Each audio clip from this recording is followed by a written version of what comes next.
What does it mean to be a Christian? What does it mean to follow Jesus? Does it mean putting on our best clothes once a week, going to a building to listen to somebody talk about him? Or does it mean that we think, act, and treat others the way that Jesus does? Obviously, I think it's the latter, and that's what we're talking about this week. Kindred UMC live show features adults discussing adult topics, occasionally with adult language. It may not be suitable for young viewers. Please use discretion before watching. Hello all! Welcome once again to the Kindred UMC pre-recorded live show, coming to you not live, but pre-recorded from my front room, aka Kindred Studio A. My name is Chris Hayden. I am the pastor of Kindred UMC. I'm Hannah, and I am you have a title. Very sleepy. Oh yeah, I'm our social media director. Fun fact. Oh, that's my fun fact. That's easy. Nice. And I'm Taylor, and I'm gay. Me too. You also kind of have a title. You're an exploring candidate, is what we call it. Oh. Exploring. Cheers. I like that. It's a caveat that allows us to say anybody who's ever asked the question, what's calling a ministry like? We get to call them an exploring candidate.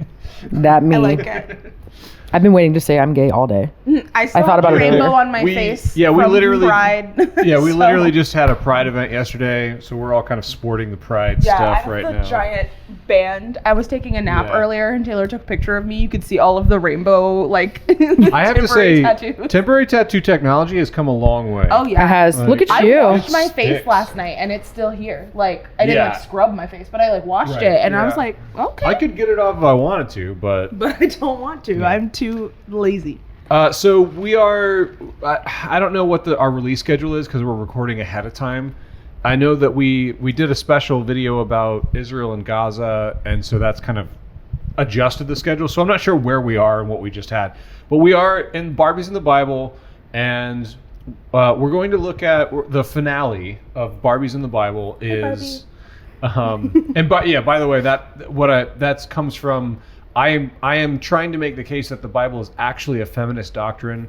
It's actually a document that wants to elevate and equalize the relationship between men and women. As it has so often been mischaracterized as a patriarchal doctrine, that's just because it was written in a patriarchal society. But the Bible is actually challenging a lot of those assumptions. And one of them is, so I'm not a big life verse guy. You need to have your life verse. I don't really believe. What does that even mean? It's like you have a specific verse that you live your life by. That's your John 3:16. And For you God have it so loved the world that tattooed. yeah. I mean, I have a verse tattooed, but I don't think it's my life verse. Right, yeah. So it's kind of a more conservative Christian thing. But this whole story is as close as I get to have my own life verse. Oh. So this is a story that I think illustrates a lot of my approach to discipleship, trying to get people to act, think, and treat others the way that Jesus did. And this is a prime example of it. So there's a lot of historical context that we'll have to walk through to help us to understand it. Lucky for you, I'm a history nerd. Great. We will start with the text, and I'll try and, as I'm reading it, we'll kind of walk through some of the elements. So, all right. Okay, actually, here's a better place to start. Before we start with the text, let's talk about Samaritans, because this is the story of the Samaritan woman. And Jesus often uses Samaritans as an example, as in parables and things. So, the history of Israel, very briefly. Israel is a country. They inherit the promised land. They basically massacre all the pagans in there because they're bad folks and they're doing bad things to children and women and things. Yeah, And they come to power. They succeed, but then they start neglecting God, and they reduce in power, and God sends Babylon and Assyria, and they get conquered. The Babylonians exile all the people who live in Jerusalem out of Jerusalem into Babylon, and then eventually they let some come back, and so it divides all the people of Israel into lots of different kind of nation states and different peoples. basically tribes. Yeah, it's different people groups. One of those people groups is the Samaritans. And Samaritans were considered enemy sympathizers, and they would capture escaping Jews and sell them to Babylon as slaves. And so the Jews hate the Samaritans. When everything kind of came back under Rome's control, all the Jews were allowed to come back to the temple in Jerusalem, and they had this belief that you could only really worship Yahweh in Jerusalem, but none of the Samaritans were kind of allowed to be there, so they had to set up their own temple. And so they're worshiping God, but not in the right place. So all of that's important to the context of this conversation. And this conversation happens like 500 years after the events of all of that. So even after 500 years, the Jews still hate the Samaritans. They're enemy sympathizers. Their worship practices are wrong, and God doesn't hear them. So that's kind of the background Generations context. and generations Yeah. later, they're like, no, y'all are still bad people. Yeah, right. Even yeah. though we haven't talked in 500 Exactly. years. So we're going to start at John chapter 4, verse... Where did it go? Oh, I read it. John chapter 4 at verse 3. He, being Jesus, he left Judea and started back to Galilee, but he had to go through Samaria. So this is the area where these people live. So he came to the Samaritan city called Sychar, near the plot of ground that Jacob had given to his son Joseph. Jacob's well was there, and Jesus, tired out by his journey, was sitting at the well. It was about noon. So this is an ancient, this goes all the way back to Genesis. Go look at the first stories. I'll put a link. Go look at the Genesis, the call of Abram. I'll put a link. That you'll understand more about the well with that. So he's at a well. It's noon. A Samaritan woman came to draw water, and Jesus said to her, "Give me a drink." His disciples had gone to the city to buy food. So it's just the two of them. The Samaritan woman said to him, "How is it that you, a Jew, ask a drink of me, a woman of Samaria?" And it is crossing pretty serious cultural boundaries for a rabbi to ask a Samaritan woman, "Hey, give me," like, it sounds like he's asking her to serve him, but he's actually inviting her to the table in a way. You know what I mean? Okay. So it's, and she's like, "What, me? Are you talking to me?" He's like, we're not friends. Yeah. Jews do not share things in common with Samaritans, is the parentheses that he gives us. Jesus answered her, "If you knew the gift of God and who it is that is saying to you, 'Give me a drink,' you would have asked him, and he would have given you living water." Living water is not like a special magic term. There's still water that's like ponds and where things and bacteria grow, and that's kind of like the well can be that. It's still water, And there's living water, which is running water.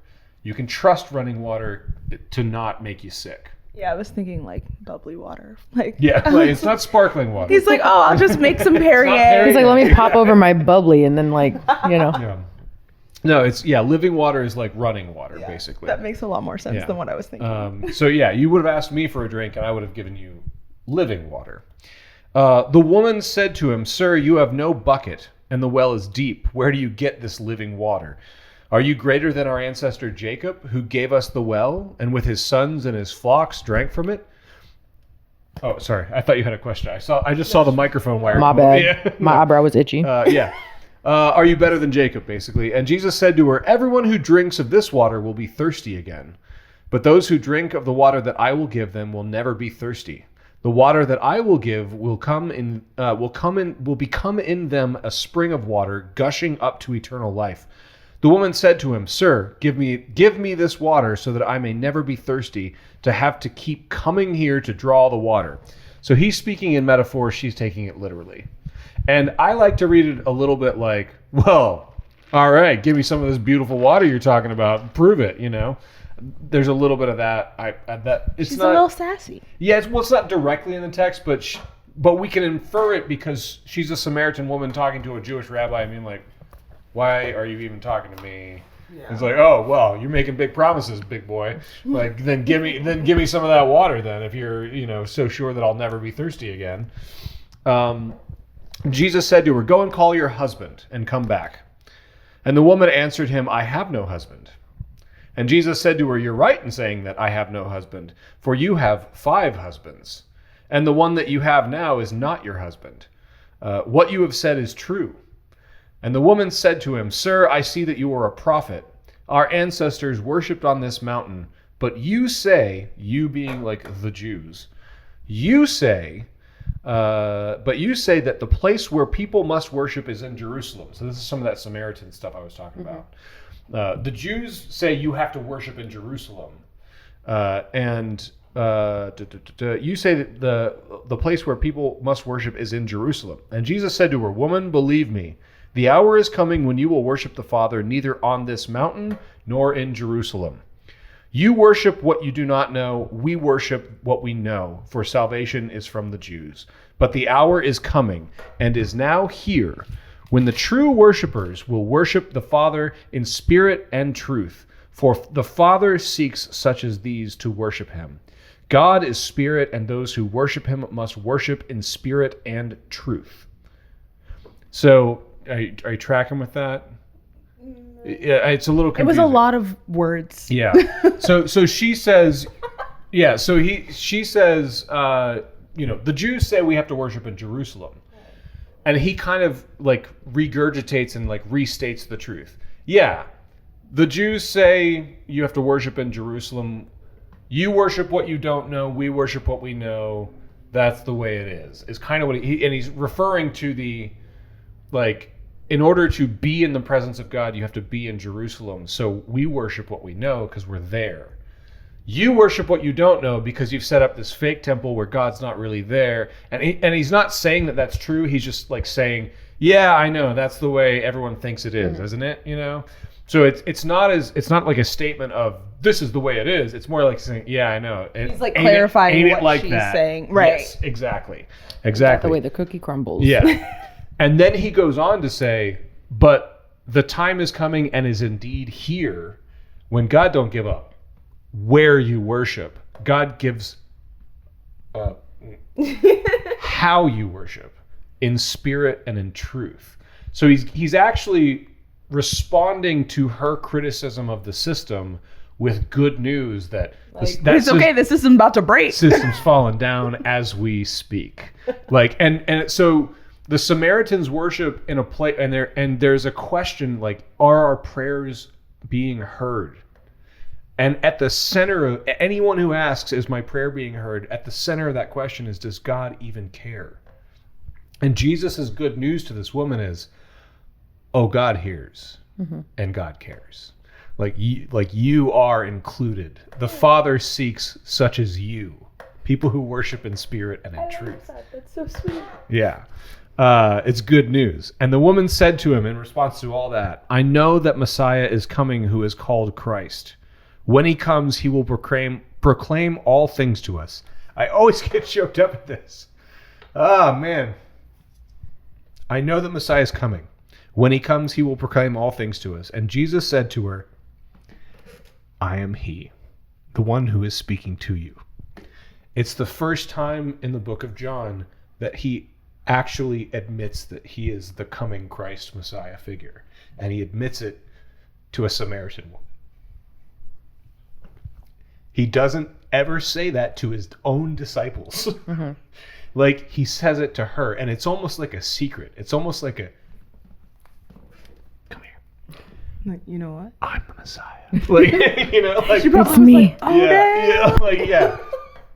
And then his disciples come, and there's a weird interaction that if we had more time I could talk about. But I want to end it with, she leaves the well and she leaves her jar there that she came with the water to gather water.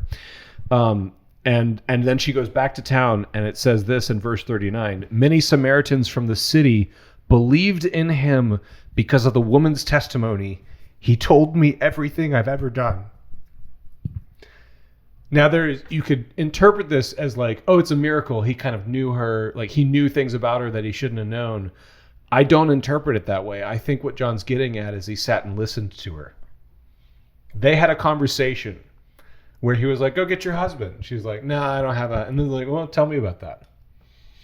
And then the more she talked, and Jesus was like the first therapist. Yes. Like, yes. He walks so Caitlin could run. And so all right, here's some cultural hints. So why do you think they make a point to say that it's noon? Is that when it goes down? When what goes? Well, no, but Like, is that when the they sun's start- at its highest, it's hot outside. Yeah. They probably sat and talked for a while. So, well, yeah, I don't think it has to do with the longness of their talk. So in ancient cultures, when there's no running water, the first thing you do every day is go get water for the day. It's the first thing you do. Maybe you get up and like use the bathroom and but you basically the first chore you have to do is get water for the day. Right. The women would get water. Be fetching water at 5 a.m. Yeah, right. So and typically the women would be responsible for that in the culture. So going to get water is a social thing. It's when everyone is there. It's everyone wakes up when the sun gets up, and you go and get water, and all the women are there, and you gossip and you trade information and you talk about what's going. Oh, did you see this and that? Let's teach him what Kiki means. Oh, they're kikiing. Is that what it is? They're kikiing. There's your gay terminology for the day. Does that have anything to do with Kiki's Breakfast Cafe? No. It should. It should. I feel like they named it that because they know that the gays love breakfast, and we also love to gossip. Who doesn't love breakfast? True. I've People who are wrong. Yeah, people who are wrong don't love breakfast. So it's a social event. Going to the water every day is about kind of reconnecting with everyone too. Yeah, it's like having coffee with your friends in the morning. So it's noon. And So she's by herself. Right.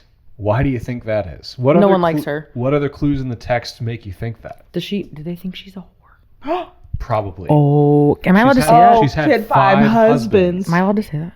Yeah. Okay. Absolutely. Not only has she had 5 husbands, but now she's sleeping with somebody who's not her husband. Right. Oh. So not only So they went to the well in the morning to talk They were about talking her. about her. And then she was coming to get her Right. water later. Did you see what Kiki did? Really? Like they were like, yeah.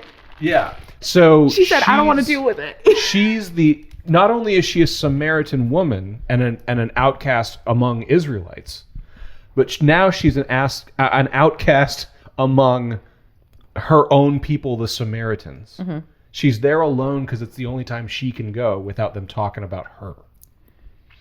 And that's when Jesus says, come here.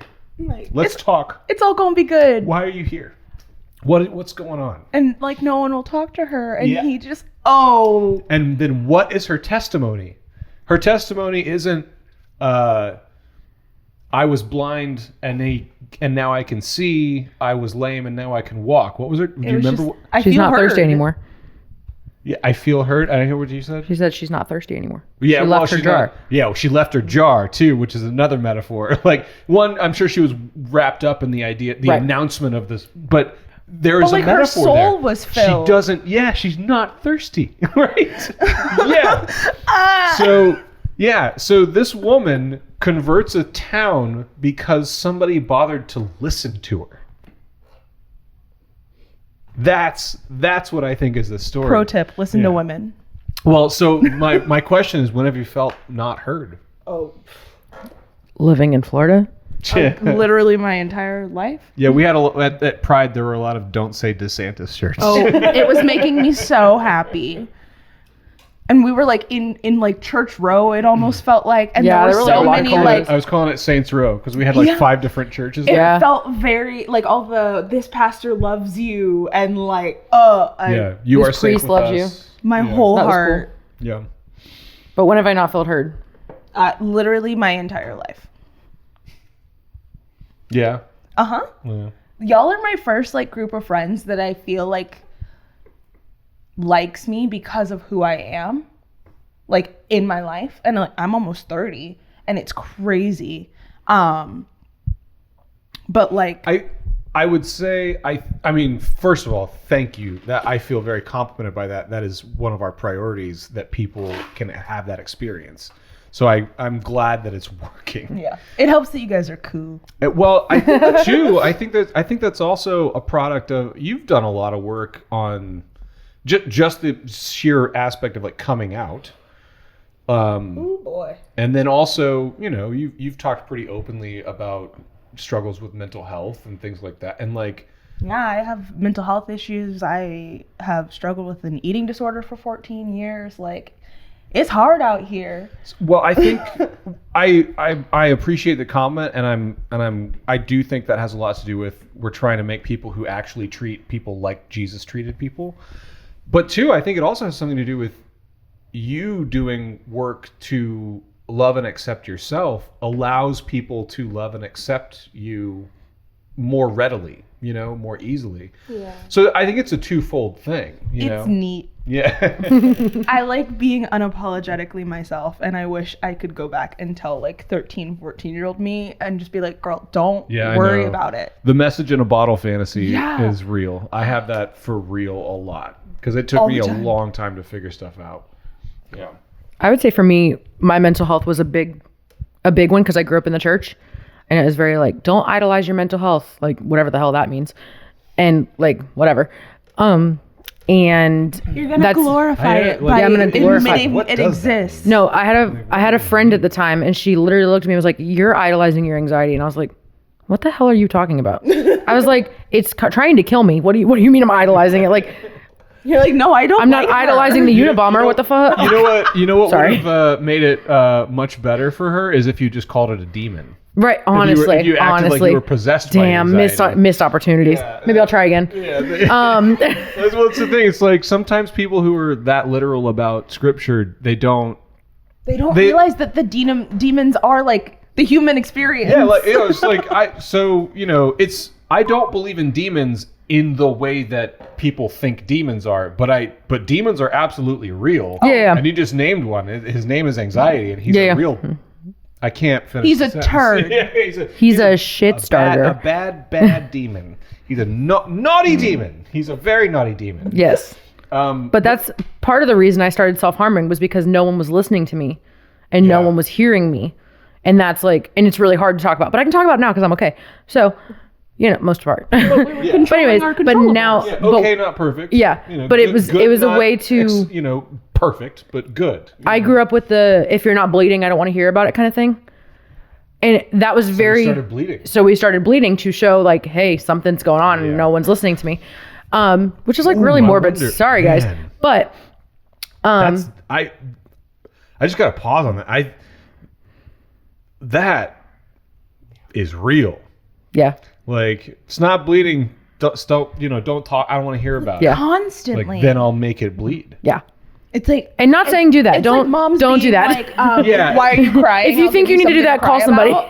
Yeah. If you're, I'll give you something to cry Yeah. about. And I'm like, And I understand the sentiment on the other end of that, but particularly when there's a refusal to accept the reality of mental illness yeah. and a refusal to allow people to actually identify it, look at it, talk, like that's when, demons thrive in the dark, man. They do. Like that's the whole thing. And how do you take the power away from demons? You name them and Yeah. you pull them into the light. Like, can you hear a more direct metaphor than that? Like this, we're talking about trauma and abuse and mental illness, and like these are all the real demons that we actually deal with every day. And it gets Yeah. so much easier once you say it out we loud. need to name them, and they need to be seen and witnessed and heard in a gracious and accepting way. Yeah. Like pushing them down is never going to help anything. Yeah, you can only numb all of yourself. You can't numb one part of yourself. Yeah. Like so. You can't compartmentalize that good. Yeah. So when you numb Try. when you It'll come numb- back to get you. Right, exactly. When you numb the trauma, then you can't experience any of the joy because you're numbing everything. Yeah. And all that is casting shade over the whole thing that's trying to kill. Like it's making sure it doesn't come into the light and doesn't get named. Yeah. Because you can't experience joy and gratitude. You can't experience connection with other people. Like like this is how it thrives. This is how evil succeeds in the hearts of people who seemingly have abundance but are like starving to death inside or dying of thirst, to go back to the text. You know? Like there's so much depth in this story, and it has to do with it is so easy to just stop and listen to somebody. Yeah. and we neglect With how consent. powerful it is. You know, we neglect how powerful Yep. it is to just hear someone's story and say, God, and not have a fix, not have a solution, but just say, that sounds rough. Right. Yeah, 'cause as a kid, that was all I sometimes someone needed. just needs, you just need someone to be there with you. You don't need. What is it? Grief problem needs an solving. audience, or what is that saying? I was thinking don't misery know. loves company. Well, that too.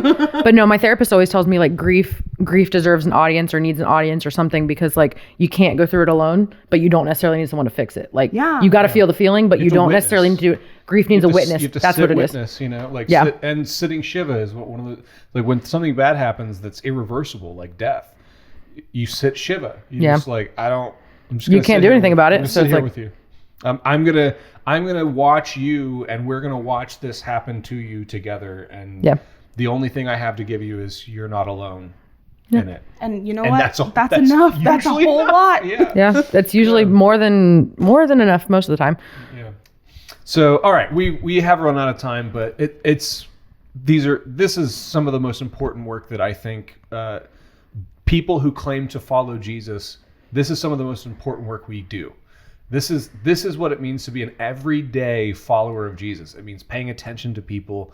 It means especially people who are outcast and cast aside. It means paying attention to them, loving God and loving them enough to take the risk of asking. And so we had the Pride tent was Ask the Pastor Anything. Oh my gosh, it was so. It was so fun. It was a good time. It went better than I ever hoped it would. We had great conversations, and some of those conversations were awkward, and they were Yeah.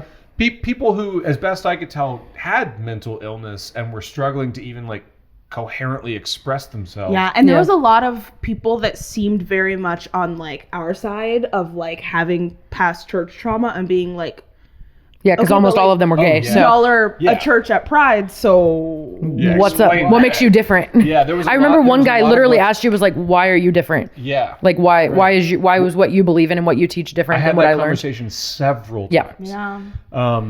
yeah. So some of those conversations didn't go great, and it is a little risky. Like following Jesus is risky. It may end up in like death and resurrection. You know, like it ends bad for Jesus, except that's not the end. You know, so like it is risky. It is risky to try and talk to people who are on the outskirts and on the edge, but everyone needs that. And what are we doing if we're not paying attention to the people who are on the outskirts? That seems to be one of the most important things about Jesus, is that he's paying attention to people who are excluded and on the edge.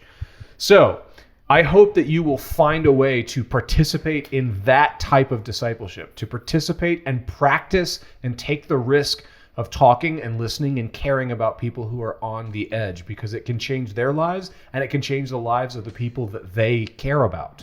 So may the Lord bless you and keep you. May the Lord make his face to shine upon you and be gracious unto you. May the Lord lift up his countenance upon you and give you peace. Woman. Good job, team.